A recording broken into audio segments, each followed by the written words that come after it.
So the EU's foreign ministers are meeting here in Brussels. They're walking a bit of a diplomatic tightrope when it comes to the conflict in the Middle East. On the one hand, they stand by Israel's right to defend itself, but they also condemn Hamas for using hospitals and civilians as human shields. They also say that Israel needs to show restraint in its response and its military action to minimize civilian casualties. For the first time, the French President Emmanuel Macron just last week calling for a ceasefire. The Belgian Prime Minister calling and saying that Israel's response has become disproportionate. We're seeing an increase in the pressure on Israel towards a ceasefire. Now, you have countries like Ireland, Spain, and others calling for a ceasefire. We heard the German Foreign Minister Annalena Baerbock today saying, well, the problem with the ceasefire or calling for a ceasefire is that it brings more questions than it answers.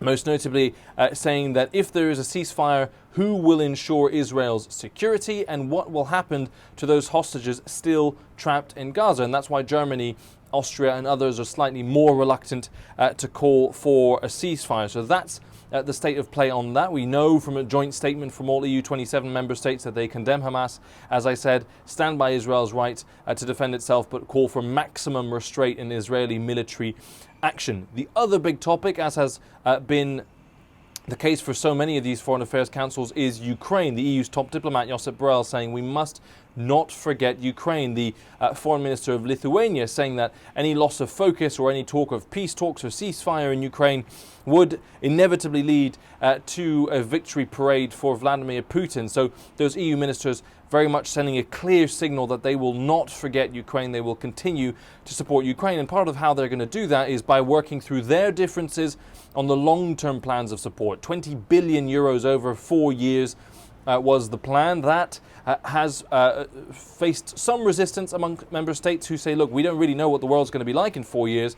We can't commit to that long an amount of funding. So what they're doing as a compromise, maybe that might come out of these discussions, as a 1 year, 5 billion euro package to be repeated year on year for 4 years. So they're trying to work out their differences and figure out how best to support the Ukrainians. But the message is very clear from Europe.